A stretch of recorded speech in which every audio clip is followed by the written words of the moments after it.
Wheeler, an EEOC Assistant General Counsel, says, and I quote,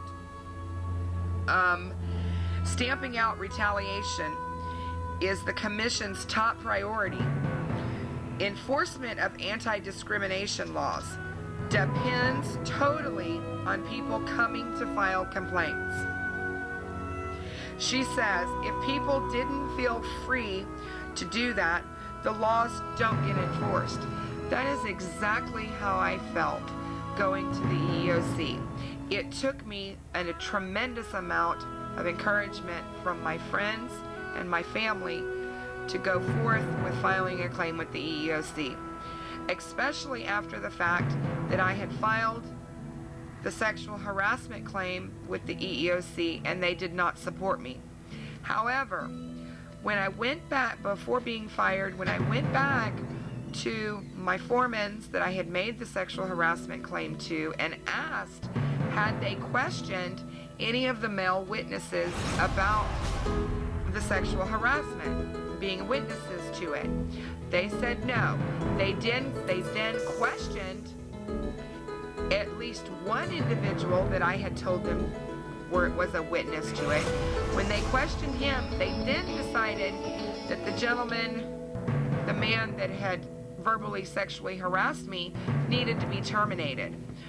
I don't know what the title or excuse for firing him was, but I was told by the gentleman that was my witness and was questioned that the reason they terminated him was they did find him guilty of sexual harassment.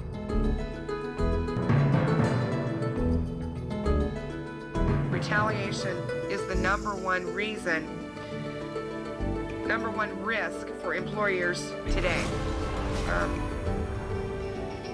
Well, in my case with Zachary, they blatantly retaliated against me when they took me off of the crew that I was working with, where the foreman was the one sexually harassing me, and moved me to a new crew.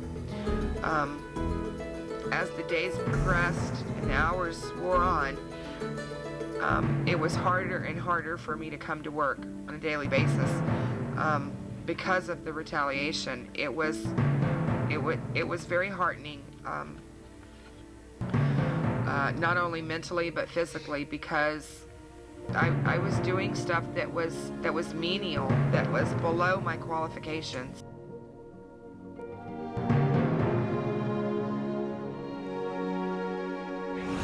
The article refers to me being fired about 3 weeks after I complained about unequal access for female bathrooms that were mobile. The female bathrooms were less accessible to the women than what the men's were.